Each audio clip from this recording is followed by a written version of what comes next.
Oh geez. Well, I was lucky. I had friends that that also like wanted to make music, and they also happened to know how to play instruments. I begged my parents for a guitar when I was about 10, and as soon as I got it, I put it away, and then it got stolen. So I never learned how to play guitar, and I was lucky that my friends in high school like knew how to play different instruments. Or, I mean, for at the time, like they were, looking back, they were horrible. But it was just great to have people you could start to learn to create with. And we were bad. We were terrible. I remember the first song that we ever recorded. It was about I had written it about this girl who I'd gone to prom or to homecoming, which is like a dance in the United States. I had written it about the fact that we were dating, and I think she only wanted to go on a date with me because she wanted me to take her to homecoming. So the song was called "Rent a Guy." It's just a gem. I'm gonna forget it. Well, there have been so many just throughout the years. I would say probably Van Morrison is the most influential to me, just because when I listen to him, I want to make music, and even if I'm making music and it sounds nothing like him, there's still a part of me that just wants to kind of write from the same place that he writes emotionally. And I mean, when he just gets up on stage and lets go of himself and just lets the music take him over, like that's something that I want to get out of creating music.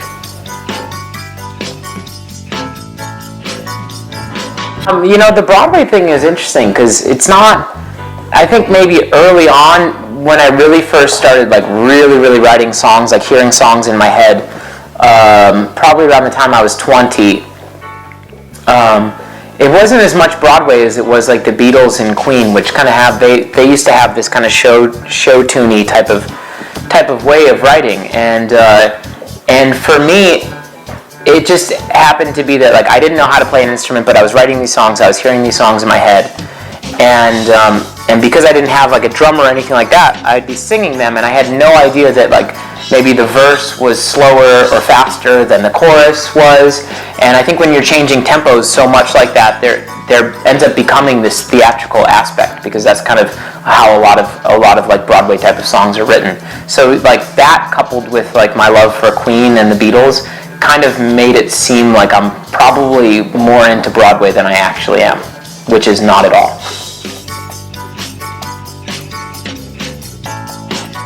Well, the title Grand Romantic I had come up with probably a couple years ago, and I wasn't sure what I knew that was going to be, whatever album I was going to make, that was going to be the name of the album.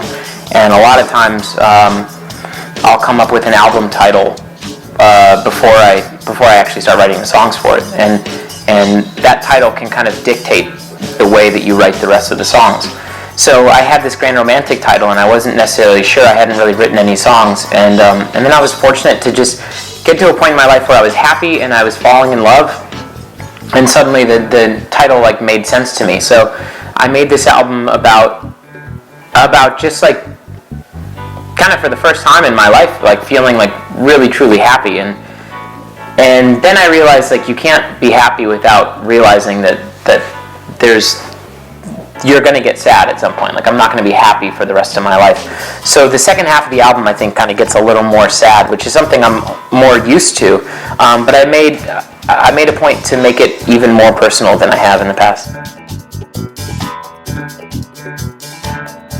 A little bit. I mean, it's kind of about my girlfriend and I, but I had written the phrase "I'm nothing without love." I was in the shower, and suddenly this song came to me, and I jumped out of the shower and started singing it into my phone.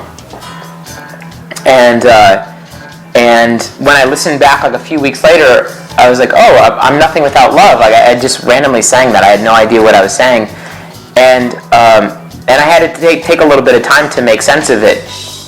And then when I really went into the studio with my producer and started working on the song, I had just started falling in love, so when I wrote the lyrics or just like the inspiration behind like the passion of singing it, yeah, she definitely played a huge part in that. But I also wanted it to be an acknowledgement of all the people around me that I loved, and the fact that I would be nothing without those around me.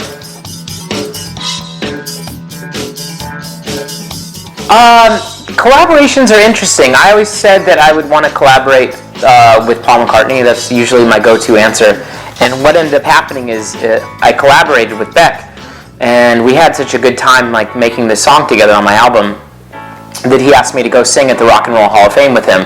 He was going to sing a Lou Reed song because Lou Reed was being inducted, and Paul McCartney was there to induct Ringo Starr into the Hall of Fame. And at the end of after we had rehearsed our song on stage, someone came around and said, everybody's going to get up on stage at the end of the night and sing this Ringo song with a little help from my friends. And Paul McCartney's going to be up there and stuff like that. And so I was like, oh my gosh, I can't believe I get to share a stage with Paul McCartney. And I didn't say hi to him. I kind of hid in the corner and I took the furthest vocal that I could possibly find because I was scared of it. And now I feel fulfilled. Now I don't need to collaborate with anyone. I got to sing in the corner while Paul McCartney was on stage.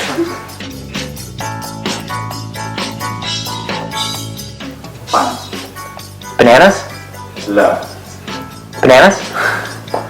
Indonesia.